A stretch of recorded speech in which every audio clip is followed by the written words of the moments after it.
Let's bring in Senator from Connecticut, Chris Murphy. He's on the Foreign Relations Committee. Hey, Senator, always good to talk to you.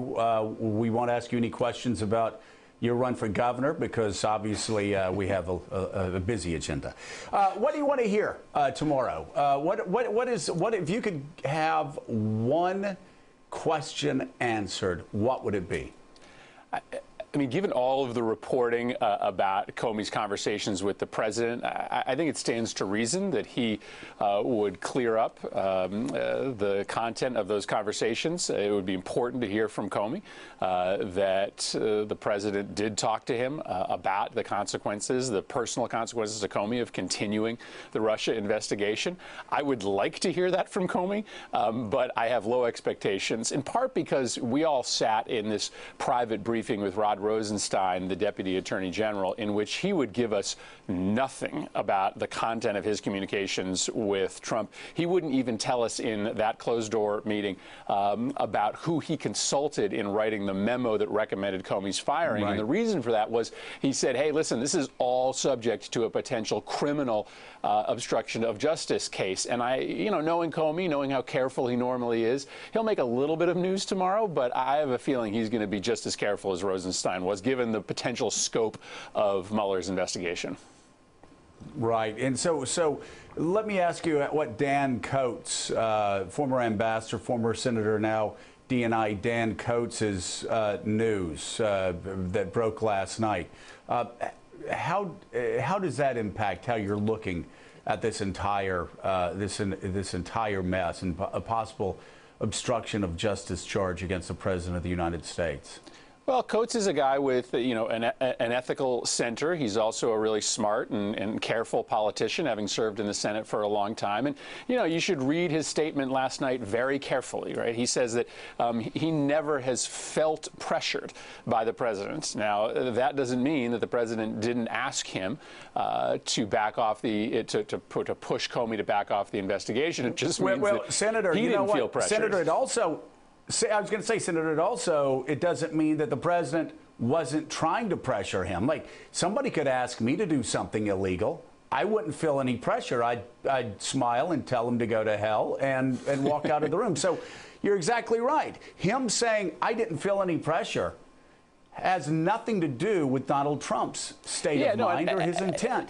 Yeah, no, and I think, and frankly, I think, knowing Dan Coates, I would read his statement last night to be almost a confirmation of the fact that Trump had that conversation with him, and his failure to answer the question when it was posed to him the last time he appeared before Congress seems additional confirmation. I mean, listen, every single day it feels as if the walls are closing in here. I mean, there's not a single day in which you feel like you get further away from a very damaging truth to this president. And I'll just tell you, Joe, I mean, our challenge here is to not be so obsessive on this Russia case, to lose track of the fact that there are some really important things happening here in Congress in a subterranean way. The health care bill now looks like it may be on the floor of the Senate by the end of this month. And listen, I want to follow this path wherever it goes, but I don't want that to blot out everything else that we're working on here that matters, frankly, more to my constituents than this Russia story. And we will get to some of that, and we want to talk about the weapons sale to Saudi Arabia as well, Senator. But I want to ask you went to law school, lawyer. What would constitute to you in this case obstruction of justice? And we have media reporting so far that shows that James Comey was asked by the President of the United States to back off the Russia investigation. Now this morning, the Washington Post, as Joe just walked through, says that Dan Coates was pressured to back off the Russia investigation. As you look at this case, what would constitute obstruction of justice? Well, I mean, all of that feels like obstruction of justice. Of course, at this point, we have reporting. At some point, these principals will have to testify and give evidence that those conversations happened. But all of that feels like obstruction of justice. Of course, if you move that into the context of our constitutional responsibility, the question of impeachment, if we ever got there, is a political question, not a legal question. And so even if the President of the United States does meet the standard of obstruction of justice, you've got a separate question as to whether that rises to high crimes and misdemeanors. That's a pretty serious conversation, but a different one. We have to admit that. Casey Hunt? Senator, good morning. I want to ask you, as a member of the Foreign Relations Committee, about events in the Middle East, broadly and specifically. Obviously, the president's been tweeting about what's been going on in Qatar. Interested in your take on the impact that has. And then also, you've been pretty vocal about this deal to sell arms to the Saudis and have teamed up, I think, with Senator Rand Paul, a little bit of an unusual alliance. Well, listen, I think we're going to have a very close vote later this week on this resolution. We're objecting to a very specific portion of the $110 billion arms sale to the Saudis. It's a series of precision-guided munitions that are being used by Saudi Arabia in the Yemen bombing campaign. That's a bombing campaign that has created a famine inside Yemen. 8 million people don't have enough food to eat, and it has given room for al-Qaeda and ISIS to grow. I don't think that's in the U.S. national security interest for us to continue to participate in that civil war.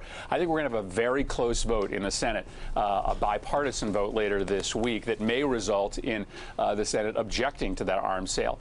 The dispute between the GCC and the Qataris, I think it's a really important one to understand the subtleties here. The U.S., I think, is making a mistake in going all in on the Sunni side, the Saudi side of this proxy war between Iran and Saudi Arabia. The Qataris, listen, they are not perfect actors. They do support some pretty bad people in the region, but they also try to be an intermediary between the Saudis and the Iranians. The United States should be supporting reconciliation between those two sides, not going all in with one side of that regional conflict. So I think this is a big mistake for Trump and his administration to weigh very heavily in on the Saudi side of this internal conflict. And it's interesting that his State Department, which seems to be going rogue more often than ever before, is hewing a little bit closer to the Qatari side in their statements. Senator Murphy, this is Eddie Glaude. Could you say a little bit more about what's going on with health care and particularly what President Trump is doing with regards to what you've said, if I'm using your language correctly, sabotaging Obamacare? Could you say a little bit more about that? Yes, so we've seen premium increases. We've seen insurers start to pull out of marketplaces across the country this year, and they're pretty clear as to why they're doing that. President Trump is actively sabotaging the American healthcare system. He's doing that in a number of ways. He's told the IRS to stop enforcing the individual mandate, which is what holds together a lot of these exchanges. He won't pay the insurance companies more than 1 month at a time. If you're an insurance company, why would you stay in these marketplaces? And so insurers are pushing up rates and rethinking exchanges because of this sabotage. And, you know, what Trump's trying to do is to create a crisis that will force the Congress to rewrite the entire rules of the game. I don't think he's going to get away with it. I think the American people see what's happening, but the Senate is now potentially moving to a vote in a few weeks on a bill that maybe doesn't take coverage away from 23 million people like the House did, but might take coverage away from 15 million.